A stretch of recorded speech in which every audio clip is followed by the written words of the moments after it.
Сәлеметсіздер ме, құрметті оқушылар? Қазақ тіл сабағына қош келдіңіздер. Бүгінгі біздің өтетін тақырыбымыз қиялдай алу ерекше қабілет. Бүгінгі сабақта біз оқылым, тыңдалым мәтіндерінен негізгі және қосымша ақпаратты анықтайтын боламыз. Оқылым мәтініне байланысты сұрақтарға жауап береміз, тапсырмалар орындаймыз. Сонымен қатар зат есімнің жасалу жолдары, түрлерін қарастыратын боламыз. Ал балалар, бүгінгі күнді жазып аламыз. Балалар, бүгінгі сабағымыздың мақсатымен таныс болыңыздар.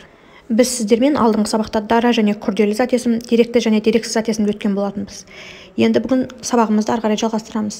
Зат есім тұлғасына қарай екіге бөлінеді.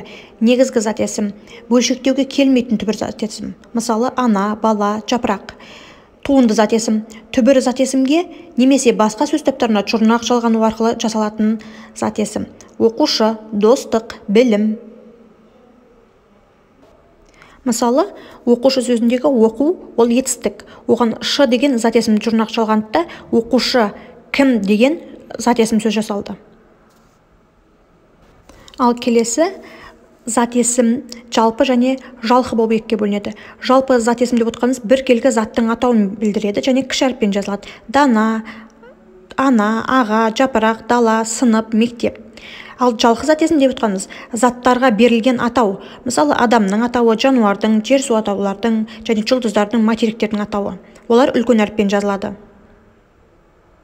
Сонымен балалар, ережелерді дәптерге жазып аламыз және мәтінді мұқият оқимыз.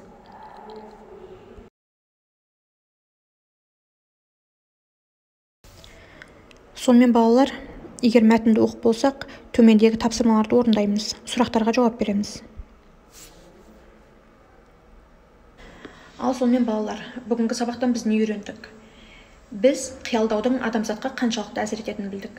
Мәтіннен негізгі және қосымша ақпараттарды таптық. Сонымен қатар зат есімнің негізгі және туынды болып бөлінетінін, зат есімнің қалай жасалатынын, сонымен қатар зат есімнің жалпы және жалқы болып бөлінетінін білдік. Тапсырманы орындап, маған жіберіңіздер.